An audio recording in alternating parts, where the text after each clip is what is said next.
Eu queria agradecer um amabilíssimo convite e dizer-vos que é uma honra enorme, um prazer enorme vir aqui apresentar o meu trabalho. Eu reformei-me na Universidade de Texas A&M e vim para Portugal em 2001, mais ou menos a meio de 2001, com uma bolsa da União Europeia de reinserção de técnicos, fazer um projeto de carta arqueológica subaquática de Portugal. Não há um inventário ainda do património cultural submerso em Portugal, e eu que tinha participado na criação do Centro Nacional de Arqueologia Subaquática e que tinha organizado o fecheiro, na altura, o IPPC, transformou-se em IPAR, e o IPAR, já não me lembro, IGESPAR, e depois DGPC, e agora PCIP. Mas é sempre a mesma gente. Portanto, o que eu comecei a fazer foi organizar o arquivo que tinha, meu.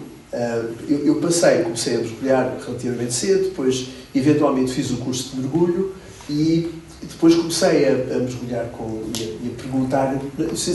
Eu cresci em Santarém, dos surfadores, e ia para o Baleal todos os verões, e no Baleal havia imensas histórias de navios afundados, havia restos de navios afundados, e quando eu tinha 21 ou 22 anos encontrei um núcleo de canhões, cerâmicas, cordas, restos de um casco, que eu na altura pensei que fossem mais antigos, porque eu encontrei uma colher de prata dourada, mas esculpida, pesada, e que está no Museu Nacional de Arqueologia, e que tinham dito que era do século XVII, mas a cerâmica é claramente do princípio do século XIX, portuguesa, e é muito provavelmente um navio das guerras napoleónicas que se perdeu ali. Ainda não temos um título, não sabemos qual é, mas isso foi mesmo que ficou da infância, e eu acabei por abandonar a minha profissão de engenheiro civil e ir recomeçar a vida, estudar outra vez, ir para a universidade e começar. Eu não sei se isto está.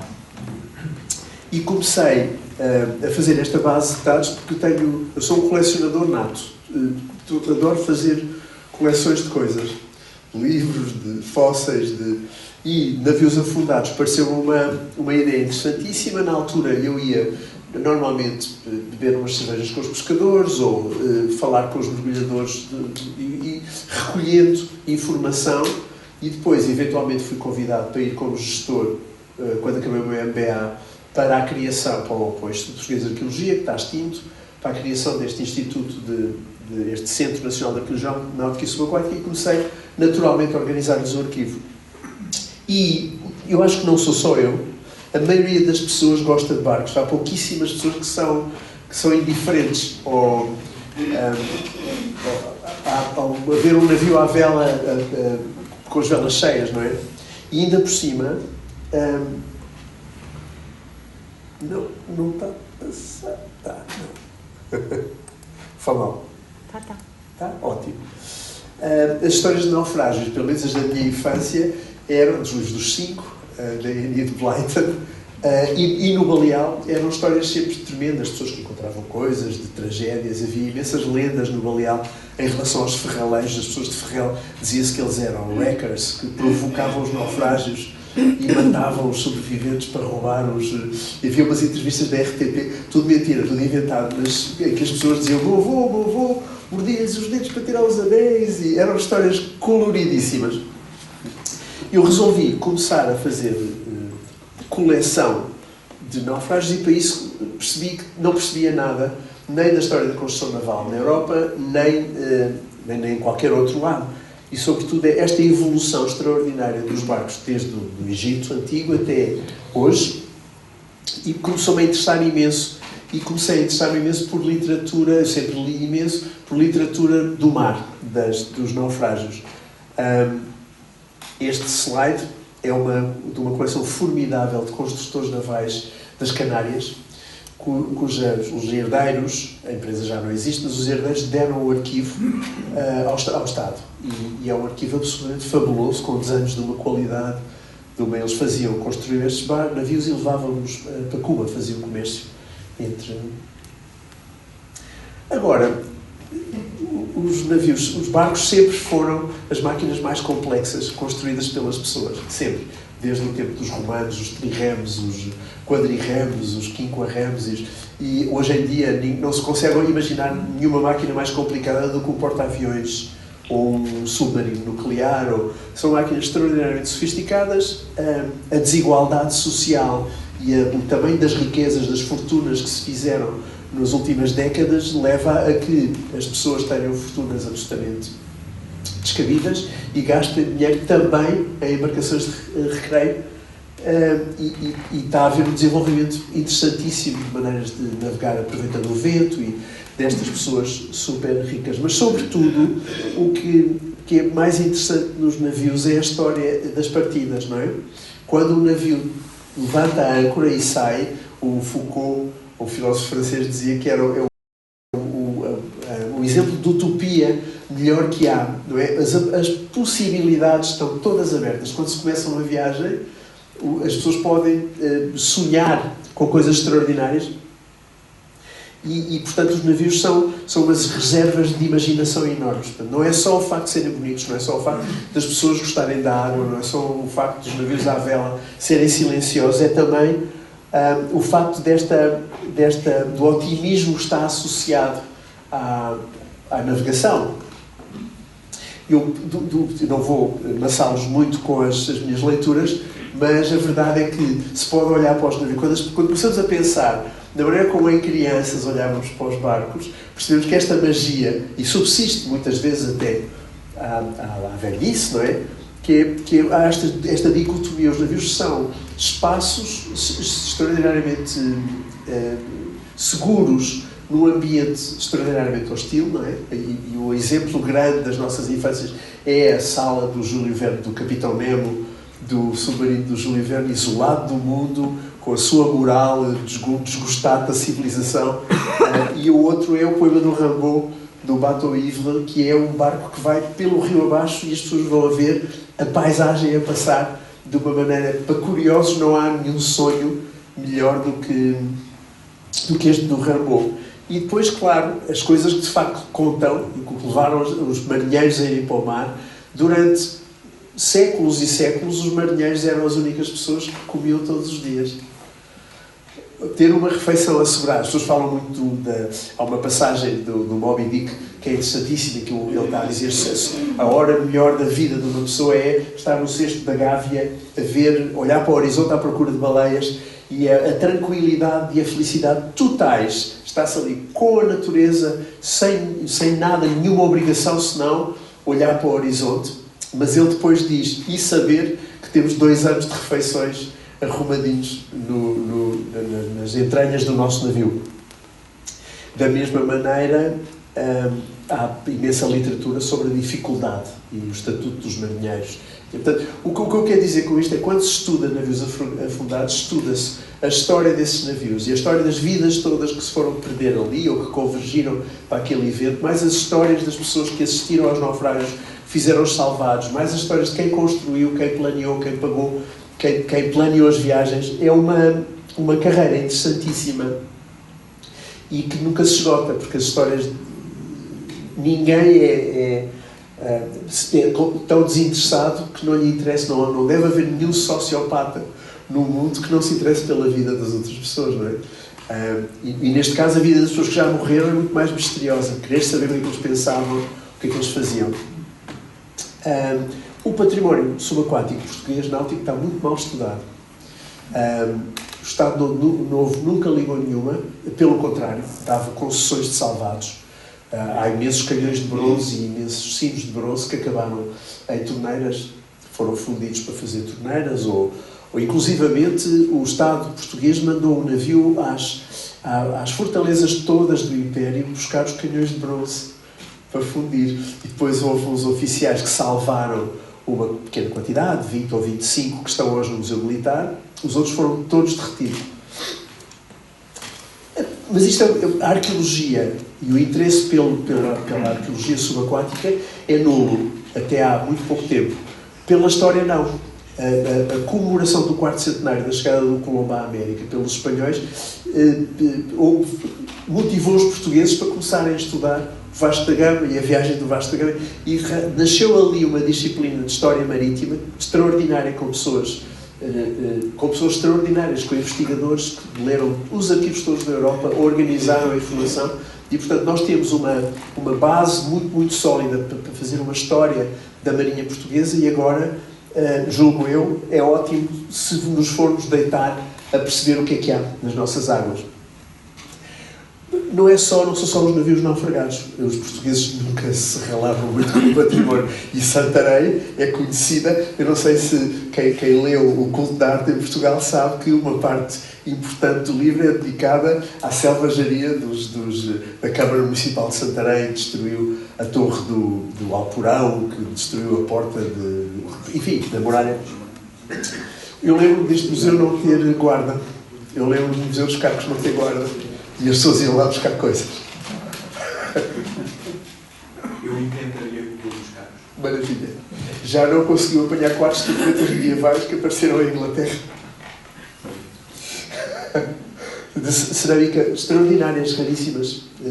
Enfim, o Almeida Garré diz logo desgraciosa confusão de entulhos. O Ramalho Ortigão, eu nem vou repetir as palavras dele para não vos deprimir. E o problema é que o património subaquático, que é invisível, ainda tem um tratamento pior. Isto foi uma rampa que apareceu no Cais de Estoril, ao pé do Mercado de Ribeira, na Praça Dom Carlos I, julgo eu, e que está cheia de madeiras de navios reaproveitadas. É um catálogo de construção naval extraordinário. Isto porque a arqueologia em Portugal é secreta. A arqueologia em Portugal ainda não saiu do amadorismo. Apesar de haver arqueólogos há 100 anos, os arqueólogos escondem-se, não publicam, guardam as suas fotografiazinhas, os seus sítiozinhos, trabalham em grupinhos com segredinhos. É uma vergonha horrível. Quem chega dos Estados Unidos, onde nós em setembro mandávamos as fotografias todas das nossas escavações a pedir opiniões, o que é isto, o que é que achas que isto seja, de quando é que isto... Em Portugal não circulam as pessoas. Eu tenho amigos arqueólogos que acho que eles me davam um rim mais facilmente do que me mostravam as fotografias das suas escavações. No resultado, eu tenho uma coleção enorme em que não aparece a palavra arqueologia nos jornais portugueses sem a palavra atrasam. Os trabalhos arqueólogos atrasam as obras do metro, arqueólogos atrasam o hospital É uma vergonha, porque a arqueologia, já vamos falar no fim, é interessantíssima e é importantíssima e podia ser uma parte muito importante das nossas vidas, as raízes. Ninguém deitaria fora os álbuns de família. Porquê é que não pensamos nas memórias das nossas famílias para além, para trás da invenção da fotografia? Não é?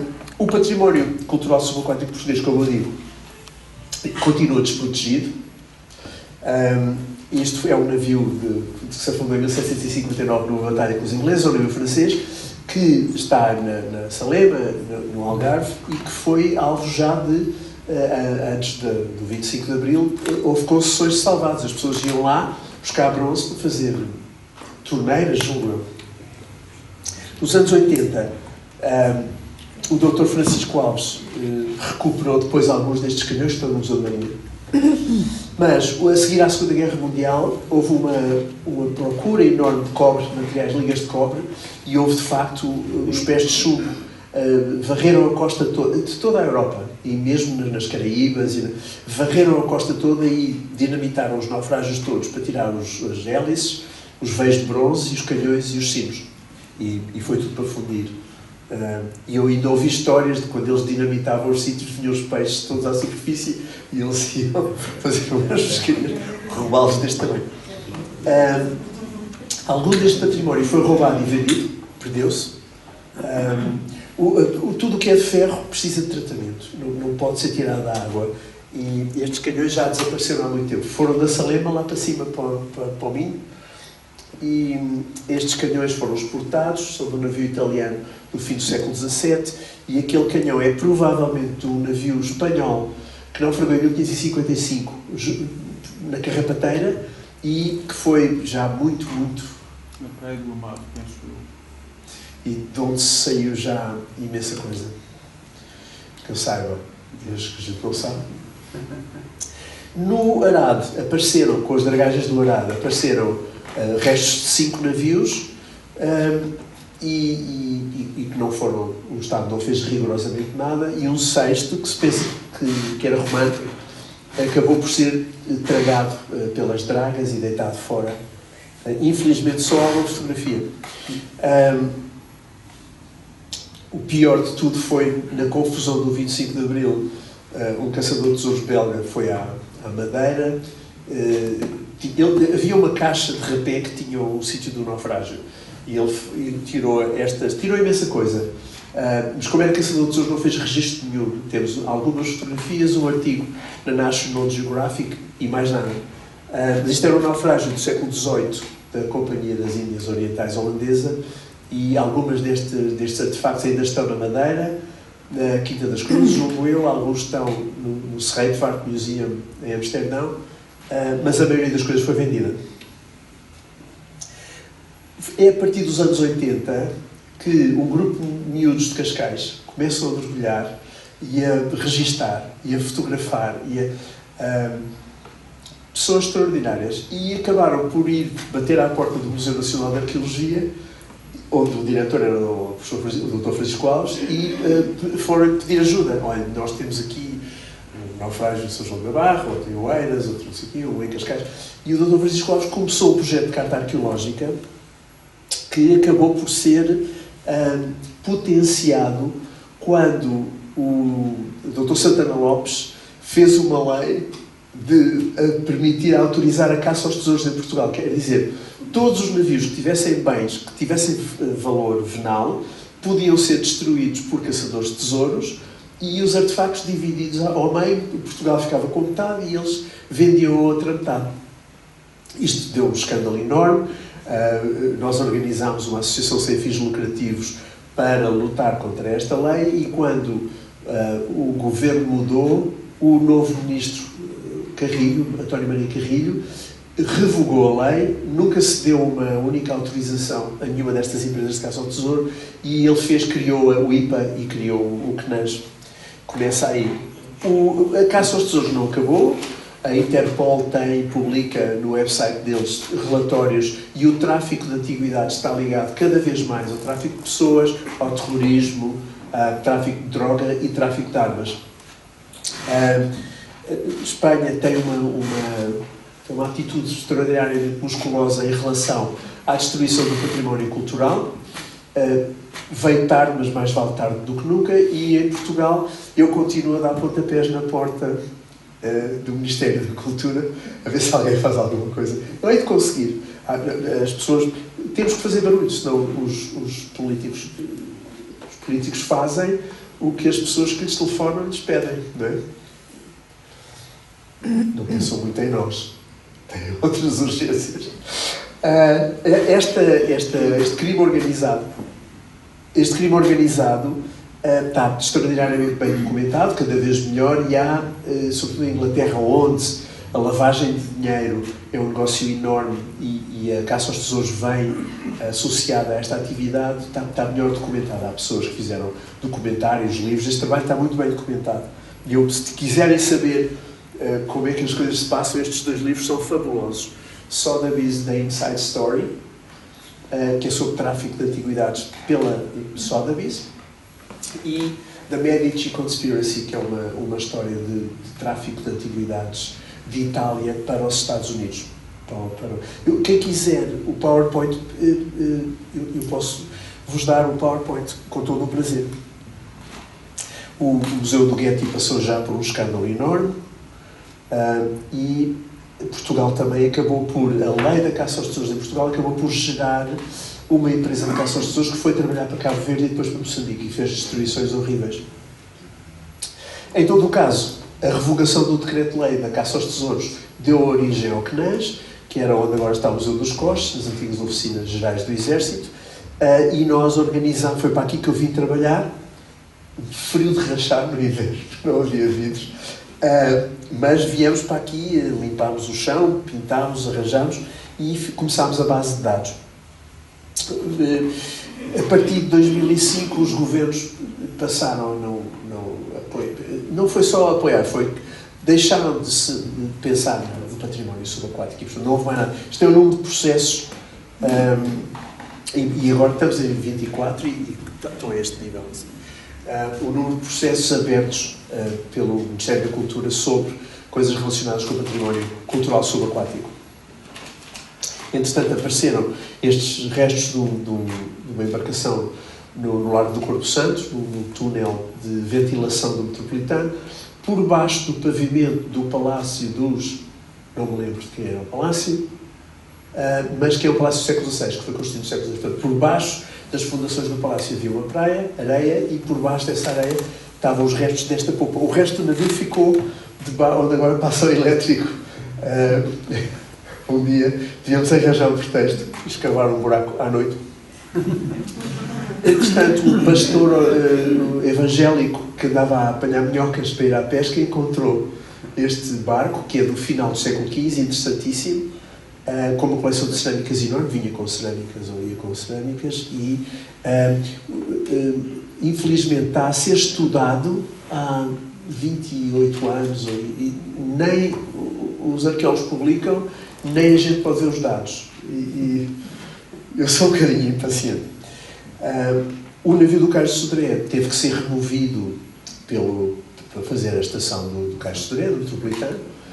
Foi cortada, estava perpendicular àquele átrio e ficámos sem a popa e sem a proa.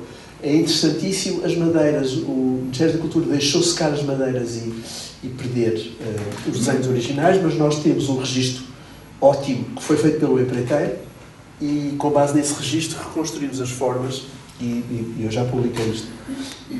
Depois disso apareceu um no Arado, feito em França, no último quartel do século XVI, e perdeu-se ali, na Foz do Arado, e a Nossa Senhora dos Mártires, que foram umas cavernas e um tabuado que apareceram em Oeiras, e que foi o motivo da Expo 98. E, portanto, tivemos algum dinheiro e fizemos uma escavação completa do sítio, depois que tivemos que parar, porque alguém, entre a Primeira e a Segunda Guerra Mundial, deitou granadas para ali. Portanto, e estavam vivas. E, portanto, quando nós começámos a partir as concursões, apareceu uma granada, parámos, chamámos os mergulhadores da Marinha, eles detonaram-nas, fizemos uma caldeirada enorme com os peixes das explosões, mas tínhamos que parar de escavar mais para sul. Em todo o caso, com os dados que obtivemos, fizemos um projeto enorme, que fica talvez para outra conferência, e reconstruímos o Anal da Ilha. A carta arqueológica, que é o que me traz aqui hoje, começou na década de 80 como uns mapas numa parede com os sítios marcados, e depois os que não tinham sítio, que se dizia, perdeu-se ao largo de... nós não sabemos onde é que é, estavam num outro fecheiro. Mas esta carta foi sendo organizada com fichas e, na década de 90, o professor doutor Adolfo Silveira Martins começou a fazer uma base de dados e a meter a carta arqueológica num programa que depois passou para o endovélico, mas que está cheia de erros e de entradas que não estão verificadas, e tem misturadas as referências históricas a naufrágios e os sítios encontrados. E, portanto, uma confusão enorme. A gente vê o nome, não sabe onde é que é, se está lá, se não... E, portanto, eu dividi... um historiador amigo meu tirou uma amostra de 100 registros de naufrágios e 30 estavam errados, 30 ou não existiam ou estavam mal metidos, e, portanto, deitámos fora todos os registros, porque não têm fiabilidade nenhuma, e recomeçámos o trabalho. Já está adiantadíssimo, mas foi um trabalho que teve que ser recomeçado a partir das fontes, porque havia imensas coisas de... as pessoas iam aos sítios, ali o meu avô dizia que... E, portanto, o endovélico, o que está online, do género, não tem fiabilidade nenhuma, está cheio de erros e está incompletíssimo e não tem fontes. Em 1997, quase antes de eu me ir embora, um ano antes de eu me ir embora para os Estados Unidos, nós comprámos o arquivo de um historiador que faz investigação para caçadores de tesouros. Os caçadores de tesouros pagam bem, mas querem informação que permita investir dinheiro e, portanto, o arquivo dele é um arquivo bom, só que ainda não foi metido no endovélico, ainda não está estudado. O que nós fizemos nos Estados Unidos, ainda nos Estados Unidos, começámos a estudar as bases de dados que há, como é que são feitas, que tipo de informação é que integram, e acabámos por pedir uma bolsa à National Science Foundation e desenvolvemos um projeto que não é só uma carta arqueológica, era uma ontologia, que nós gostávamos de pôr lá mais informação e relacioná-la. O projeto foi divertidíssimo e acabou por não morrer. A partir daí, organizámos um sítio na internet que era, em vez de ser uma hierarquia, era uma comunidade horizontal de investigadores, onde as pessoas participavam quando queriam, tiravam a informação, se apetecia não davam, se lhes apetecia davam, e funcionou lindamente. Acabámos de reunir-nos todas as semanas num programa de Zoom enorme, das 200 pessoas apareciam sempre 40, e fizemos imenso trabalho, imenso. Trocar opiniões, trocar informação, trocar ideias. Este projeto não morreu, ainda está, e nesse contexto começámos a fazer bases de dados de naufrágios encontrados e verificados pelo mundo todo. E eu resolvi tirá-los de Portugal e organizá-los. E depois comparar com os dados da Carta Arqueológica Portuguesa e esse trabalho que eu estou a fazer e que está quase feito. Acabámos por depois encontrar mais de 200 publicações de restos de cascos de navios desde o Egito até à Idade Média. Fizemos uma outra base de dados, essa para o estudo da história da construção naval, história da tecnologia e das tradições construtivas, porque os navios têm carga e têm, dentro da carga, têm as coisas que eles estão a levar no porto e têm as coisas dos marinheiros, não é? As coisas pessoais. E normalmente dá para ter uma ideia de onde é que eles vêm, às vezes não. De onde é que eles vêm e para onde é que eles vão. E então há imensa gente a estudar as rotas, a construção naval, as tradições construtivas e a história do comércio. Nós agora queremos, eu devo dizer que fui extraordinariamente mal recebido em Portugal, inclusive me mandaram dizer que não me queriam no CNAS, não se ninguém tem direito de parar, não é? Não me querem no CNAS, está bem. E eu tenho amigos lá, e os holandeses têm uma base de dados maravilhosa, que é uma base de dados erudita, mas que é facilmente consultável e tem imensas histórias. É uma base de dados onde as pessoas podem investir desde os alunos da escola primária até aos investigadores, doutorados, e portanto eu acho que vou meter a minha base de dados, a Carta Arqueológica sobre Portugal, num sítio holandês, e quando vier o Ministro tenha vergonha, eu tenho tudo formatado pode ser migrado para o endovélico. Nós estamos a fazer isso esperando que um dia o governo português aceite este trabalho e corrigir o deles, etc. As cartas que nós tivemos a ver variam. Há umas que são mais científicas, outras são mais... Esta da NOAA é uma carta arqueológica como a do Instituto Hidrográfico, de escolhos para evitar acidentes. Mas há trabalhos fabulosos de investigadores que uns fazem isto como um hobby, à noite e aos fins de semana, outros estão organizados, outros têm bolsas e fazem um trabalho estruturado. Em Portugal há várias bases de dados ótimas que alguém devia sincronizar, não é?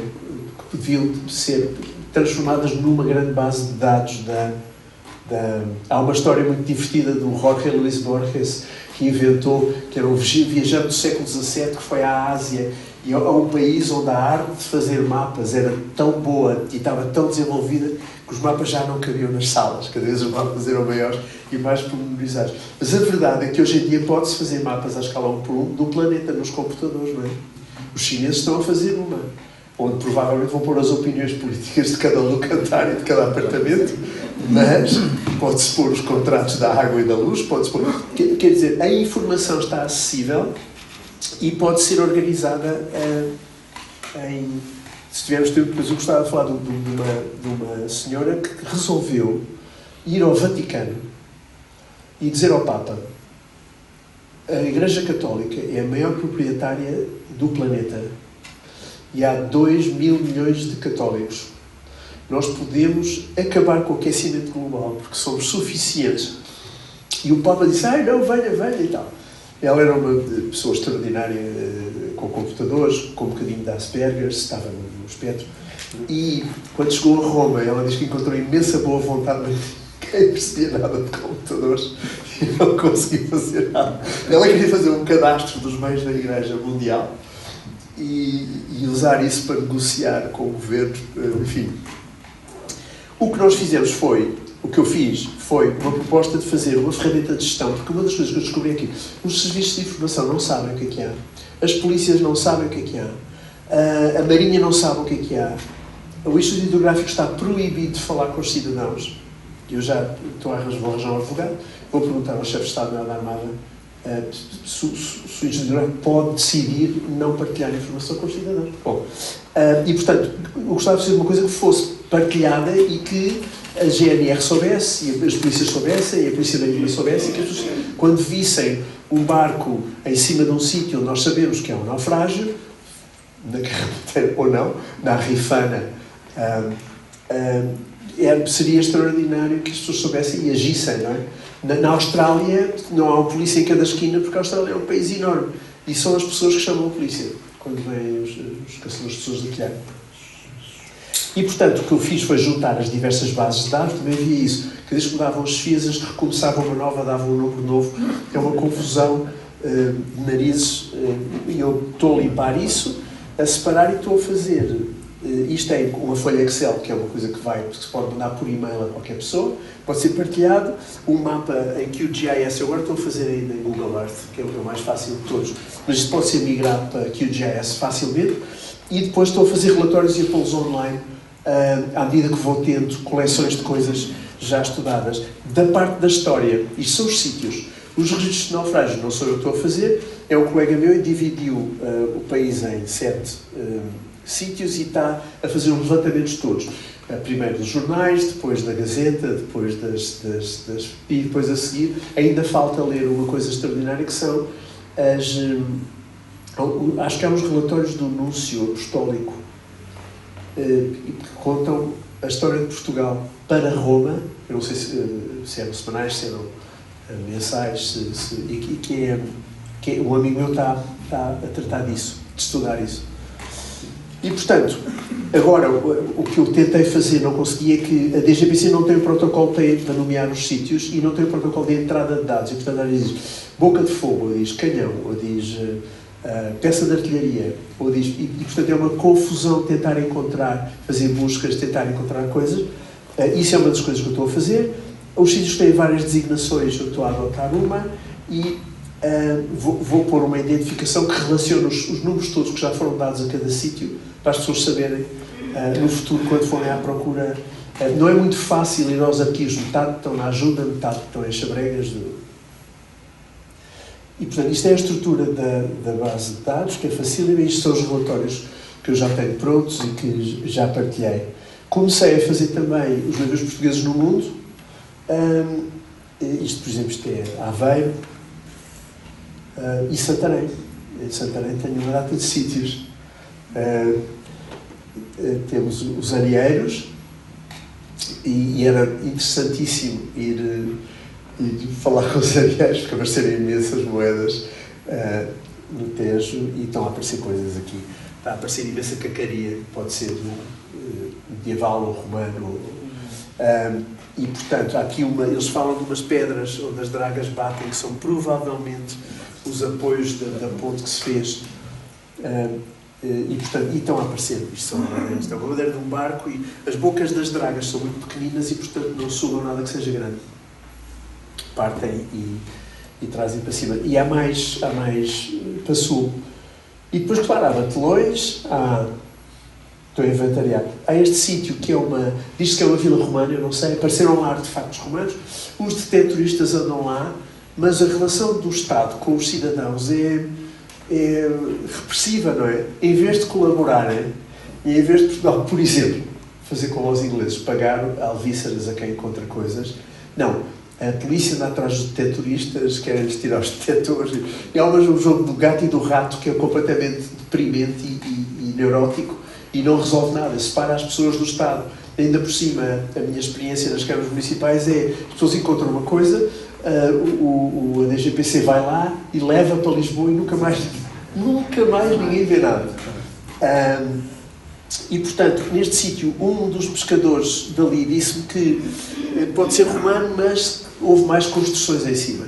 Que o avô dele se lembrava de haver ali uma construção mais moderna do que... E, portanto, não sei, temos que ir lá. Depois há mais batelões. Este é recentíssimo, sim. E há de haver imensos parques no aluvião que nós não sabemos. Há uma zona também muito interessante que é ali na Benfica do Ribatejo, que há lá um porto que poderá ser romano. Eu, por vezes, andei lá a passear e encontrei imensas moedas romanas. Exatamente. E uma conta fenícia. A fenícia em vidro, em pasta de vidro. Exatamente. Aí, são os de Muge, é o porto enorme que está a ser estudado. Mas os pescadores disseram que há a montante e na margem direita há outro sítio. E também se vi imensas tébulas. Sim. Das telhas romanas. Sim, telhas romanas. Encontrei também alguma terra sigilata. Giríssimo. Temos que falar. A justificação. O património é importante para a maioria das pessoas. Há sempre esta história do betão e do tostão, não é? As pessoas para quem só a economia é que conta, têm tendência a tratar o património como os talibãs, embora por negligência, não é? Nós, para o património subaquático, temos uma convenção, a Convenção da Unesco, e da proteção do património cultural subaquático, melhor. Há uma pessoa em Portugal extraordinária que nunca é valorizado muitas vezes. Eu agora não lembro o nome dele, historiador, professor universitário, e que foi o pai, o autor desta convenção do acesso ao passado como um direito humano. A Declaração Universal dos Direitos Humanos diz que participar na vida cultural do país é um direito de cada cidadão. Portanto, a DGPC não tem o direito de esconder os artefactos, de esconder os arquivos, de não dar informação, de tratar os cidadãos que andam com detectores como se fossem criminosos. As pessoas têm o direito de participar, pode-se regulamentar, pode-se legislar, pode-se organizar as pessoas. Nós, no Algarve, uma altura organizamos os detectoristas todos e fez um projeto giríssimo chamado Ipsis, que deu direito a uma publicação extraordinária, com coisas sem contexto, vinham nos dragados, de recarga da praia por cima.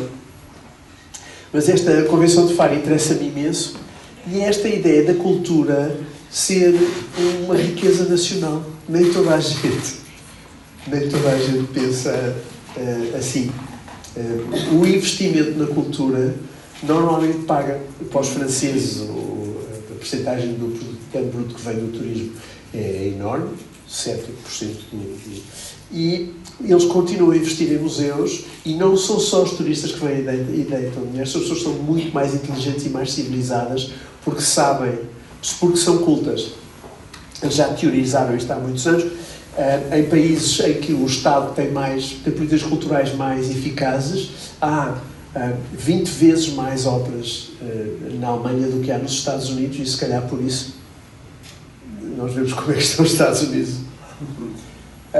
E a ideia do património estar ligada à nossa vida presente está aqui eloquentemente nesta réplica do Parthenon, não é?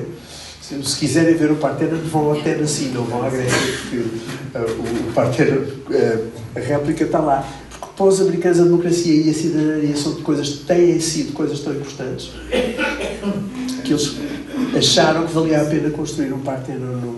Os chineses têm um projeto absolutamente fabuloso. Tiraram o navio do fundo do mar com a lama, tiraram tudo. E agora estão a escavá-lo no museu, para os turistas verem.